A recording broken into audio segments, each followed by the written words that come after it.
Hello दोस्तों, DElEd first semester की math class में आपका स्वागत है। देखिए, आज आप लोगों की 27वीं क्लास है। इससे पहले 26 क्लासें आप लोग देख चुके हैं और जिन लोगों ने नहीं देखी वो लोग यूट्यूब पर प्लेलिस्ट पर जाकर देख सकते हैं। और जो लोग पहली बार चैनल पर आए हैं, कृपया वो लोग चैनल को सब्सक्राइब कर लें और ज़्यादा से ज़्यादा शेयर करें, जिससे कि ज़्यादा से ज़्यादा लोग जुड़ सकें। तो ज़्यादा टाइम ना वेस्ट करते हुए देखते हैं आज की क्लास का जो फर्स्ट क्वेश्चन दिया गया है वो क्या दिया गया। तो देखिए, जो फर्स्ट क्वेश्चन कह रहे हैं कि वे सभी संख्याएं जो 2 से पूर्णतः विभाजित नहीं होती हैं क्या कहलाती हैं। तो देखिए, बहुत ही सरल क्वेश्चन है और कई बार आप लोगों को बता चुका हूँ कि आपकी जो संख्याएं 2 से पूर्णतः विभाजित नहीं होती हैं उनको हम लोग क्या बोलते हैं, विषम संख्याएं बोल देते हैं। समझे? जो संख्या 2 से पूर्णतः विभाजित होती है उनको हम लोग क्या बोलते हैं, सम संख्याएँ बोलते हैं। ठीक है, तो यहाँ पे आपका जो आंसर हो जाएगा वो ऑप्शन नंबर बी हो जाएगा, विषम संख्याएं। देखिए, नेक्स्ट क्वेश्चन क्या कह रहे हैं कि 40 एवं 50 के मध्य युग्म अभाज्य संख्याएं हैं। ठीक है, तो युग्म अभाज्य का मतलब हो जाता है कि मतलब लगातार, ठीक है, जोड़े होने चाहिए। तो अभाज्य का मतलब आप लोगों को पता होगा, जो संख्याएं आपकी क्या होती हैं, एक और स्वयं के अतिरिक्त किसी अन्य संख्या से विभाज्य ना हो। ठीक है, मतलब देखो, जो संख्या होती है, ज़्यादातर संख्याएं क्या होती हैं आपकी, एक और स्वयं से विभाज्य होती हैं, उसके अलावा भी अन्य संख्याओं से विभाज्य हो जाती हैं। सो कुछ संख्याएं ऐसी होती हैं जो एक और स्वयं के अतिरिक्त किसी अन्य संख्या से विभाज्य नहीं होती है। ठीक है, उन्हीं को हम लोग क्या बोलते हैं, अभाज्य संख्या बोलते हैं। सो देखो, एक और स्वयं का मतलब आप लोग समझो, जैसे 5 है, 5 में 5 का तो भाग चला ही जाएगा एक बार, समझे ना। जैसे कहीं पे 7 है तो 7 में 7 का भाग तो चला जाएगा एक बार। क्लियर? नहीं, ये स्वयं से विभाज्य हो गया। और 1 का चला जाएगा, जैसे 5 में 1 का भाग करेंगे तो 5 आ जाएगा। क्लियर? नहीं, जैसे 7 में 1 का भाग करेंगे तो कितना आ जाएगा, 7 आ जाएगा। तो स्वयं और 1 से तो सभी संख्याएं विभाज्य हो जाती हैं, समझे। इसके अलावा यदि किसी संख्या से विभाज्य हो रही है तो वो चली जाएंगी आपकी भाज्य में। इसके अलावा यदि किसी संख्या से विभाज्य नहीं हो रही तो वो हो जाती हैं आपकी अभाज्य संख्याएं। तो हम लोग ऑप्शन को देख रहे हैं, जैसे आपका 47 है और इसके बाद 49 है।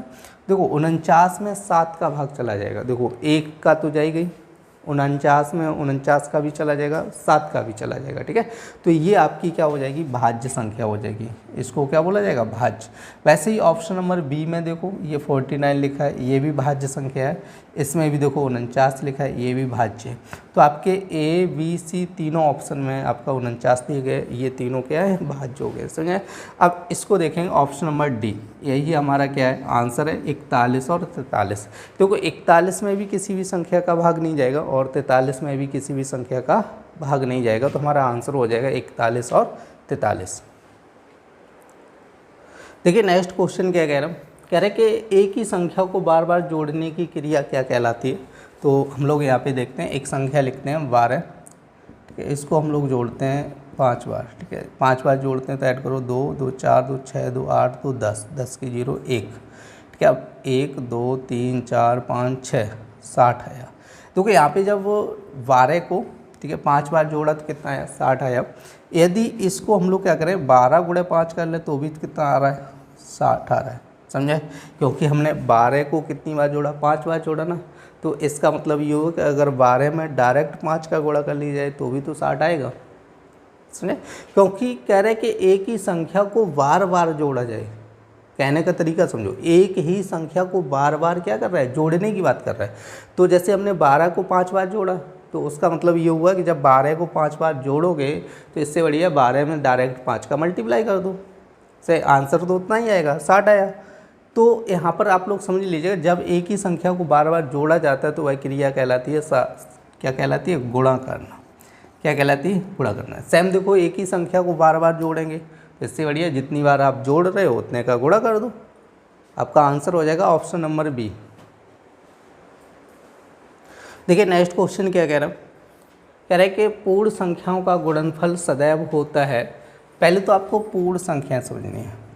ठीक है, पूर्ण संख्या,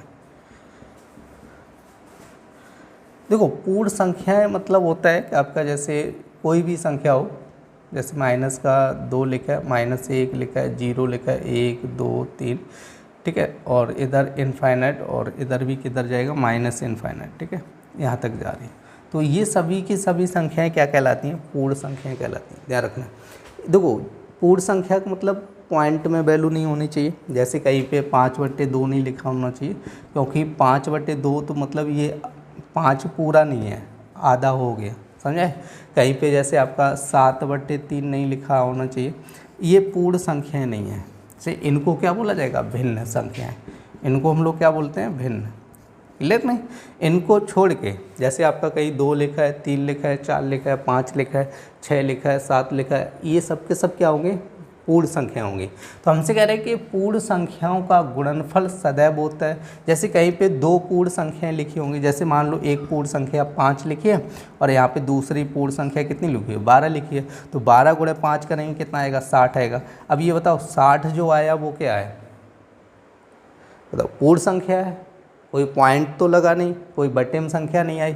जैसे मान चलो अब यहाँ पर एक पूर्ण संख्या जैसे आपकी है 6 मान लो, दूसरी पूर्ण संख्या मान लो 9, 9 × 6 करेंगे कितना आ जाएगा, 54 आया।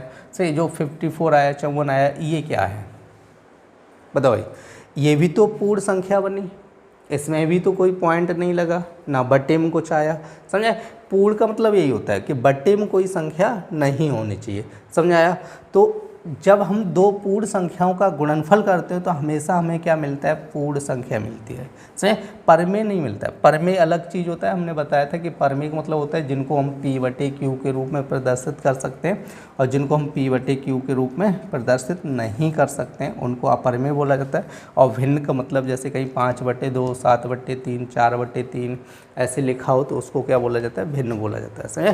तो हमेशा ध्यान रखना है कि जब पूर्ण संख्याओं का गुणनफल सदैव क्या होगा, पूर्ण संख्या ही होगा, कोई अलग नहीं होगा। देखिए नेक्स्ट क्वेश्चन क्या कह रहे हैं, कह रहे हैं कि 18% का भिन्न रूप होगा। तो 18% कह रहा है, देखो परसेंटेज हटेगा तो यहाँ पे सीधा 18 कितना हो जाएगा, 100। अब 2 से काटो 9, 2 से काटो कितना 50, तो ये हो जाएगा 9/50 हो जाएगा। ऑप्शन नंबर आप लोग देख लीजिएगा 9/50। देखिए नेक्स्ट क्वेश्चन क्या कह रहे हैं, कह रहे हैं कि अनुचित भिन्न है। तो देखिए आपकी जो पहला ऑप्शन दिया 5/8 दिया, कह रहे 2/9, फिर कह रहे 3/7 और कह रहे 20/3। तो आप लोग देख लीजिएगा चारों ऑप्शन में कुछ ना कुछ आपको समझ में आ रहा होगा। और हमसे पूछा है अनुचित भिन्न, तो देखो इसमें अंश देखो हर से कम है, यहाँ पे भी अंश हर से कम है, यहाँ पे भी अंश हर से कम है। तो एक ऑप्शन आपका ऐसा है कि ये जो अंश है ना हर से बड़ा है, ठीक है, तो इसको बोला जाएगा आपकी अनुचित भिन्न। ऑप्शन नंबर आपका हो जाएगा डी।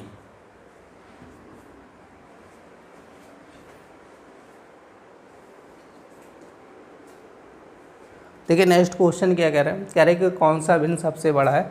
तो देखिए इस टाइप से जब भी क्वेश्चन आता है तो हमें क्या करना होगा, क्वेश्चन को हल करना होगा। तो हमसे कह रहे हैं कौन सी भिन्न सबसे बड़ी है, तो ये कह रहे हैं 7/10 कह रहे हैं। तो देखो 10 का भाग करेंगे तो यहाँ पे आ जाएगा 0.7 हो जाएगा, ठीक है। अब यहाँ पर कह रहे हैं 4/7 कह रहे हैं, तो देखो 4 में भाग तो जाएगा नहीं, पॉइंट लगाएंगे 40 हो जाएगा। तो 7 से भाग करो कितनी आ जाएगा, 5 बार जाएगा, ठीक है, 35 50 हो जाएगा, फिर 7 बार जाएगा, 7 7 49 हो जाएगा, ठीक है।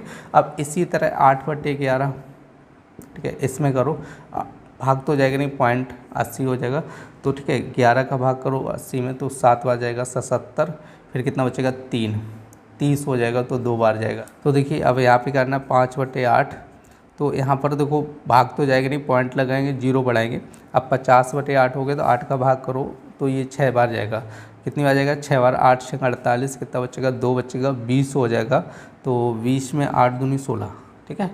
अब इसके पीछे देखो कोई अंक नहीं तो 0 मान लो। अब इसमें हमसे पूछा गया सबसे बड़ा भिन्न पूछा गया तो कौन सा होगा, तो सबसे बड़ी आप लोग देख लो यहाँ पे 0.72, तो ये आपका आंसर हो जाएगा 8/11, ऑप्शन नंबर सी।